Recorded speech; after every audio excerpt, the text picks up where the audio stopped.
moral est pas trop au top et t'as un peu trop séché les cours de sciences, tu n'as sans doute jamais entendu parler de l'acidification des océans. Mais ne t'inquiète pas, j'ai une bonne nouvelle pour toi. On peut régler ce problème. Yes. Dans acidification, on entend le mot acide. Cela veut dire que le pH diminue. Bon, bien évidemment, l'eau des océans est plus acide, mais cela ne veut pas dire que tu vas cramer. Tu pourras encore aller faire ta baignade et faire bronzette à Blankenberg. Mais, trêve de plaisanterie. Le pH, c'est quoi? Eh bien, le pH, c'est le potentiel hydrogène qui mesure la teneur en acide. Une solution acide aura un pH de 7, une solution neutre aura un pH entre 0 et 7, et une solution basique aura un pH entre 7 et 14. Le pH des océans est d'une moyenne de 8,2. Donc on peut dire qu'on se trouve dans un milieu légèrement basique. Mais notons aussi que l'eau absorbe environ 40% du CO2 émis et que l'acidification a augmenté de 30% depuis la révolution industrielle. Et cela équivaut à 8 milliards de tonnes, soit 1 milliard de piscines olympiques. T'imagines si on devait retirer toutes les piscines olympiques? On ne pourrait même plus mater les beaux nageurs au JO. Sniff, sniff. Ce midi, Jean-Jacques va au resto. Quoi au menu? Moules frites. Oh, super.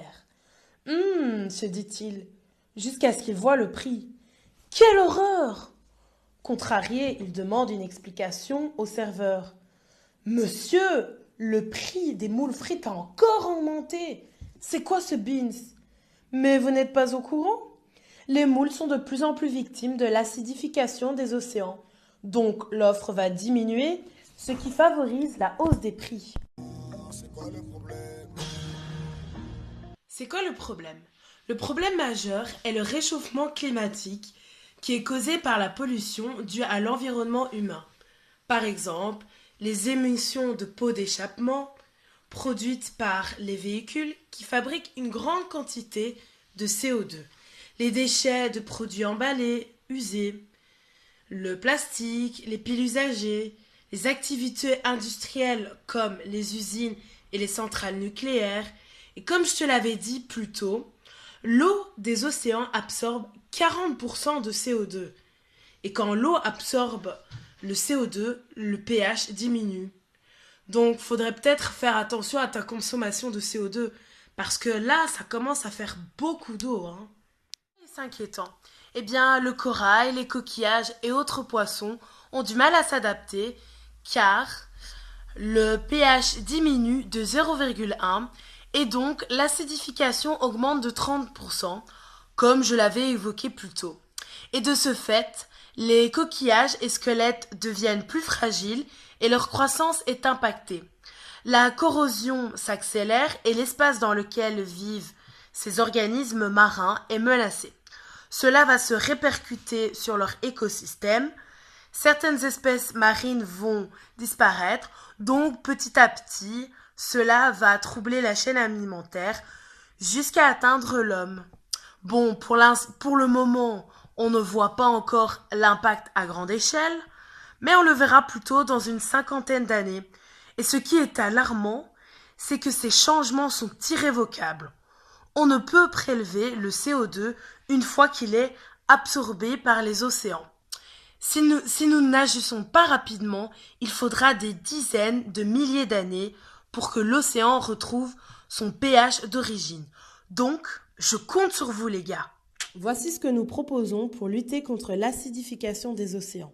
La seule et unique solution pour lutter contre ce problème est de réduire considérablement nos émissions de CO2 et pour ce faire, il existe beaucoup de gestes simples que tout le monde peut réaliser à son échelle comme ne pas utiliser son chauffage plus que ce que l'on a besoin, isoler correctement son habitation, acheter des électroménagers de classe supérieure à B, trier ses déchets tout en faisant attention d'avoir des emballages recyclables, utiliser la voiture le moins possible en évitant les trajets inutiles, ainsi que privilégier les transports en commun, le covoiturage, la marche à pied, le vélo et tout ce qui consomme très peu ou rien du tout. Éteignez vos appareils et lampes quand vous ne les utilisez pas. Il faut aussi faire attention et arrêter tout gaspillage et diminuer au maximum l'utilisation des énergies fossiles.